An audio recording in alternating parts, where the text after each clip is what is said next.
Hi, friends.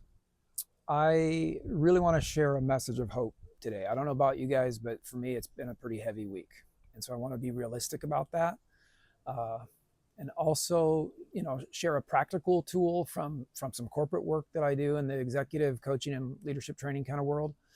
Um, but it's a message of hope today. And I was recalling an old friend of mine that refers to herself as a hope dispenser. Isn't that cool? Couldn't we all use a hope dispenser in our life right now? And maybe each of you is being called to be a hope dispenser to somebody else. Um, I want to celebrate that we have this community in Kingdom Medicine. And I want to celebrate you, that you are a gift to your community, to anybody that you come in contact with. But I also want to acknowledge that it's been a heavy week, right? And that sometimes we all just need somebody to walk with us and say, yeah, it's been heavy, right? Not try and solve a problem, not preach or try and go into apologetics, but just acknowledge sometimes life is hard. And in this last week, we may even run across people with that really big question that people always kind of want to throw at us, which is, how can an all-loving, all-powerful God allow evil to exist in the world? And without going into an explanation about free will, we might just want to say, I know. And I also know this: He gets you, He loves you, He is for you, He is with you. And meet them at the heart place of the real need. Maybe not the mental place that we're trying to figure everything out. So I wanted to share a scripture that's always been a little challenging for me. And it stings a little bit because I don't like how it ends. And it's Matthew 11, and it's when John's disciples come to Jesus and they're saying, hey, John wants to know, are you the guy? Are you the guy or not? So if you want to look up the actual words, right, go to Matthew 11, 2-6. It ends with Jesus saying, blessed is he who takes no offense at me.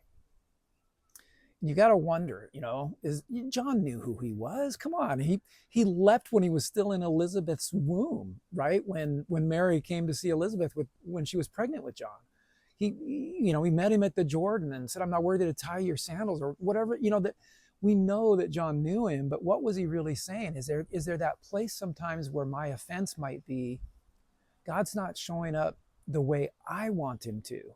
Well, who am I to dictate how God shows up?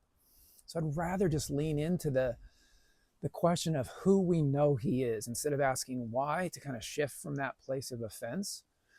But also in this world that we live in where everyone seems so offendable, and maybe we've been afraid to walk out courageously in authenticity because we've been taught that we're going to hurt somebody's feelings. And so there's, of course, got to be a balance where we meet them with love, but we have to, I think, also be willing to be authentic to who God's calling us to be children of God. And I think for me, there's this challenge of I don't want to be a hypocrite. And so if I'm being triggered by something, I do want to behave in a way that's worthy of being the child of God that I want to be.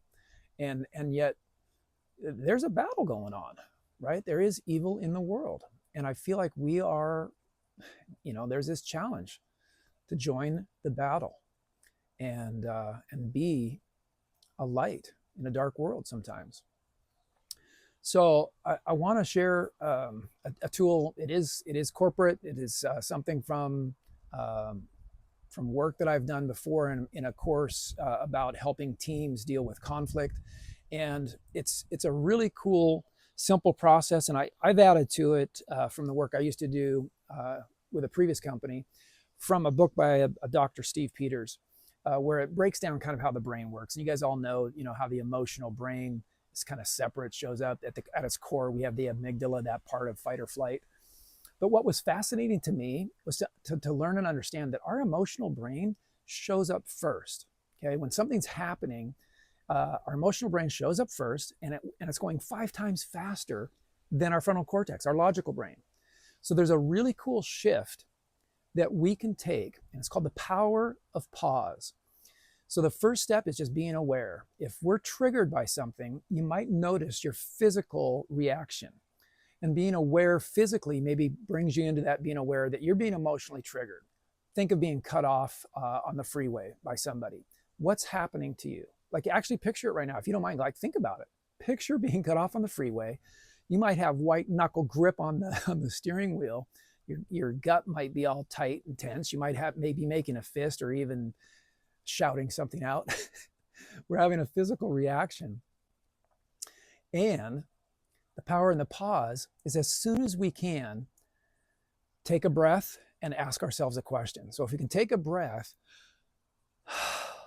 what's going on here? Who do I want to be in this moment? Where is God in this?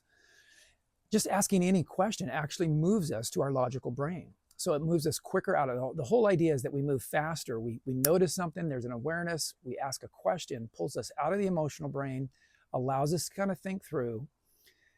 And the more I practice this, I found like the shorter that emotional response gets when I'm triggered. So try it out. Let me know in the chat if you've heard of this or if you're willing to give it a try. If you do give it a try, how'd you like it?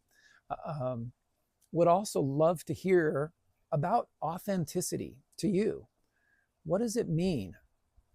And how do we walk it out in love without sacrificing who we are as children of God? So please tell me in the chat, what are your thoughts? Would love to hear from you.